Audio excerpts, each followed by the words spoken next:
आप में से बहुत से लोगों ने हमसे कई तरह की क्वेरी की है और कई तरह के प्रश्न पूछा कि सर बताइए कि सिविल सर्विसेज में किस तरह सफलता मिलती है, बीए में कक्षाओं में परीक्षा के समय क्या करना चाहिए और थीसिस कैसे लिखी जाती है, शोध पत्र कैसे लिखा जाना चाहिए, नेट की परीक्षा कैसे पास की जाए। बोलते तो यह है कि नेट कैसे निकाले। मित्रों, मैं किसी प्रतियोगी परीक्षा में तो कभी बैठा नहीं, इसलिए उसका हमें अनुभव नहीं है।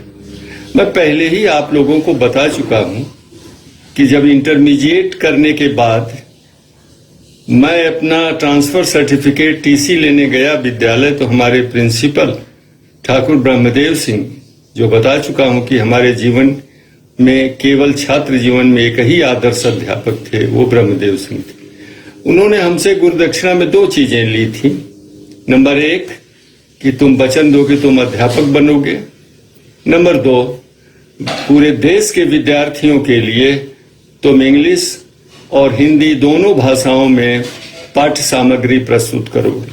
हमने सहर्ष स्वीकार किया और इलाहाबाद विश्वविद्यालय आया। आप सभी लोगों को पता होगा कि 60s में और 70s में, खास करके 60s माने 60 से 70 के दशक में या उससे पहले, इलाहाबाद को आईएएस की खान कहा जाता था।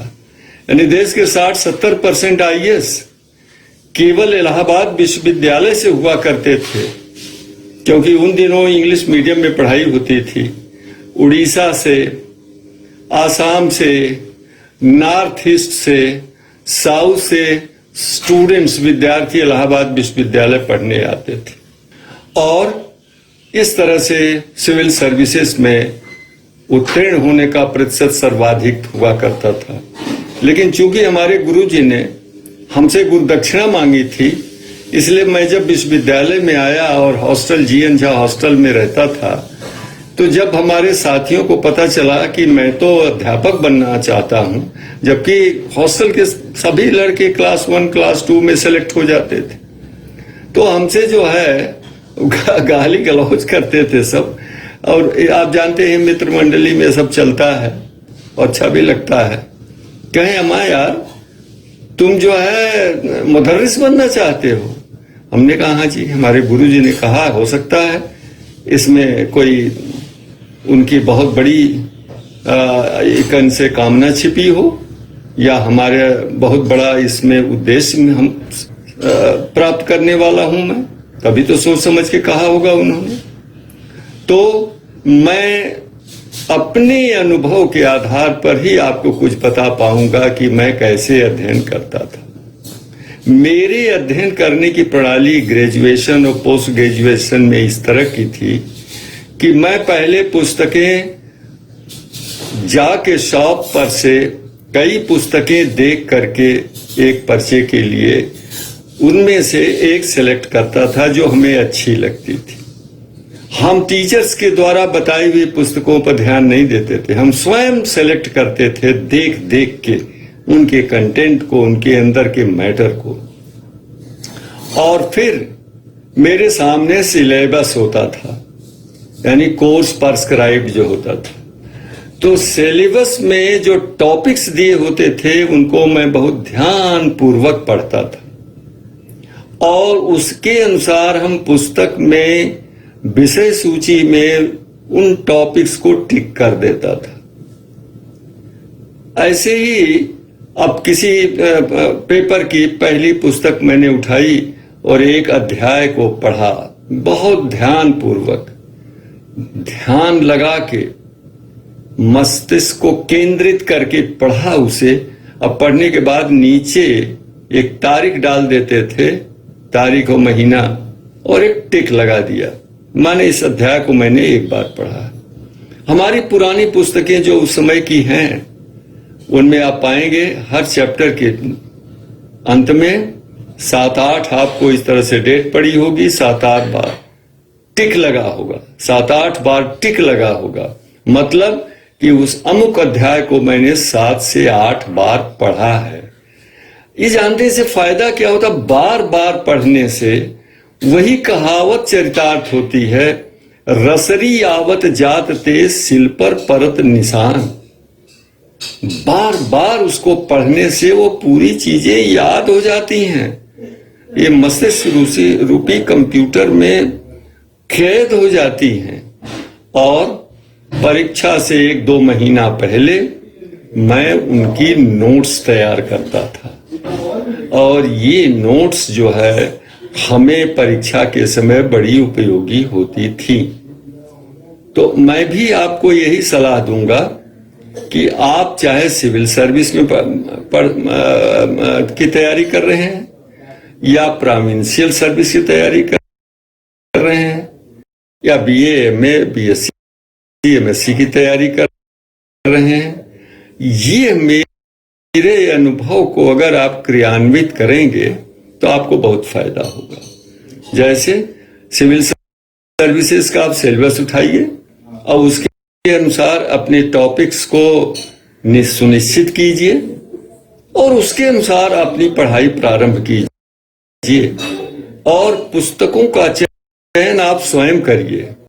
ये जो आपको मदद मिलेगी, विभिन्न चैनल्स पर रिव्यू होती है पुस्तकों का, उनका रिव्यू किया जाता है, उसके आधार पर आपके टीचर बताते होंगे, आपके बड़े साथी बताते होंगे, वो किताब का चयन करके सिलेबस पर ध्यान केंद्रित करके आप अध्ययन करें। सिलेबस में देखिए बहुत सा रहस्य छिपा हुआ होता है। जैसे एक उदाहरण हम बताएं आपको कि एक चैप्टर दिया हुआ, एक टॉपिक दिया हुआ है साइकिल ऑफ इरोजन, अपर्दन चक्र। अब अगर आप अपर्दन चक्र को केवल डेविस और पेंग से ही सीमित रखते हैं तब धोखा खा जाएंगे, क्योंकि साइकिल ऑफ इरोजन अगर दिया गया है तो marine cycle of erosion, glacial cycle of erosion, periglacial cycle of erosion, fluvial cycle of erosion, karst cycle of erosion, aeolian cycle of erosion पर भी सवाल पूछा जा सकता है। तो इस तरह से आप सिलेबस पर पूरा ध्यान देंगे, उसके अनुसार आप तैयारी करेंगे।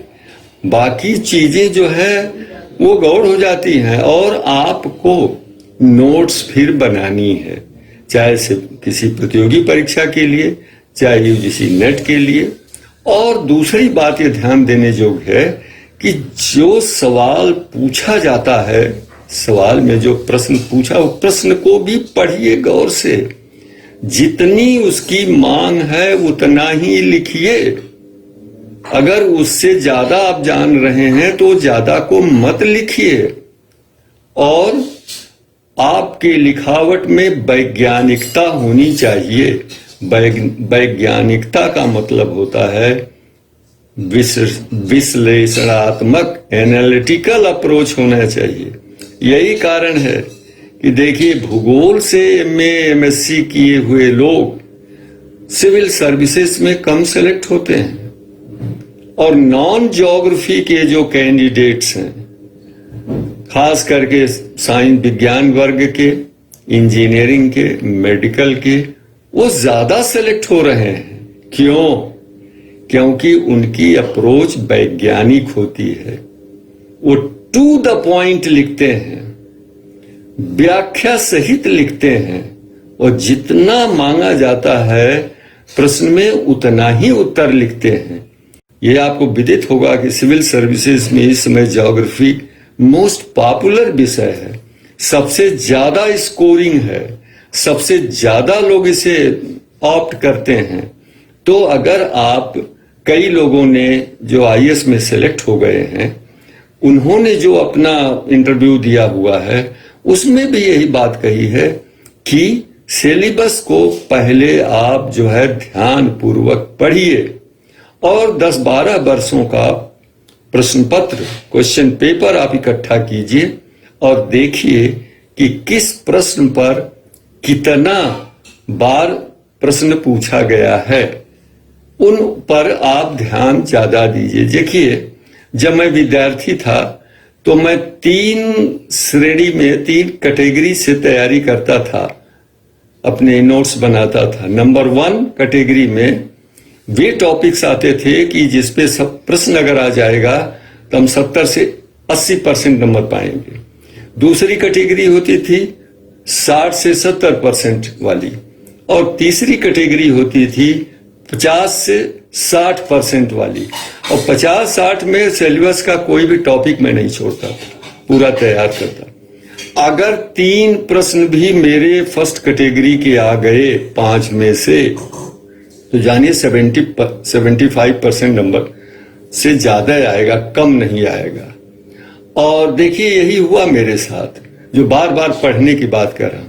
एमए फाइनल में मैं 2 या 3 रीडिंग अपने सभी पेपर्स से संबंधित पुस्तकों के चैप्टर्स की कर डाली थी दशहरे तक। दिवाली में मैं अस्वस्थ पड़ा, मुझे प्लेरिसिस हो गई, 3-4 महीने के लिए हमको बाहर जाना पड़ा। फरवरी एंड में मुझे अलाउ किया गया हॉस्टल में रहने के लिए, परीक्षा देने के लिए। मार्च में परीक्षा प्रारंभ होती है और मैं उस समय कोई नोट्स नहीं बना पाया था। सोच सोच करके प्रश्नों का उत्तर लिख रहा था, और नतीजा ये हुआ कि जो मेरा और सेकंड पोजीशन होल्डर के बीच, मेरी फर्स्ट पोजीशन थी, 8 नंबर का अंतर था।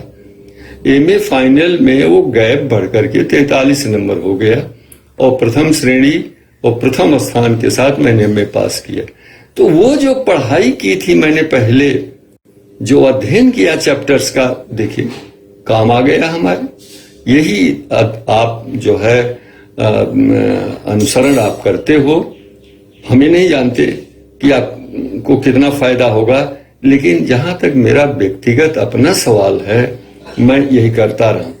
पढ़ाने के लिए गुरुजनों को भी मैं यही टिप्स दूंगा कि सब्जेक्ट को जो कल पढ़ाया जाना है, आज पूरी तरह से पढ़ के तैयार कीजिए, और एक कार्ड ले लीजिए 6 इंच बाई 4 इंच का, उसके सैलिएंट पॉइंट्स लिख लीजिए उस पर, और उस विषय पर पूरा अपनी मास्टरी कर लीजिए। जब क्लास में जाइए तो फ्री होगी। आप कार्ड्स भी चाहें तो ले जा सकते हैं, उसे हिंट मिलेगा आपको, क्योंकि आप इधर उधर की चीज नहीं करोगे। तो क्लास में फ्री होकर के विषय को की व्याख्या कीजिए, उसको समझाइए। इमला मत बोलिए, डिक्टेशन मत दीजिए, नोट्स मत लिखाइए, आप पढ़ाइए, व्याख्या करिए, और विद्यार्थियों को प्रेरित करिए कि वो घर जाकर के पूरे चैप्टर को पढ़ें और तुरंत एक नोट्स बना लें। वो जो क्लास में पढ़ा उसके आधार पर, और जो चैप्टर में लिखा हुआ उसके आधार पर। ऐसे अगर आप फ्री होके पढ़ाएंगे, बहुत आनंद आएगा, बहुत अच्छा आपको लगेगा, जैसे मेरे को लगता था। और रोज आपको पता चल जाएगा कि आपने अच्छा किया है कि नहीं। तो घर में आकर के आप रिव्यू कीजिए, जो कमी रह गई है अगले दिन क्लास में उसको सुधार दीजिए। ये मेरा व्यक्तिगत अनुभव है, जिसको मैंने आपके साथ शेयर किया। धन्यवाद।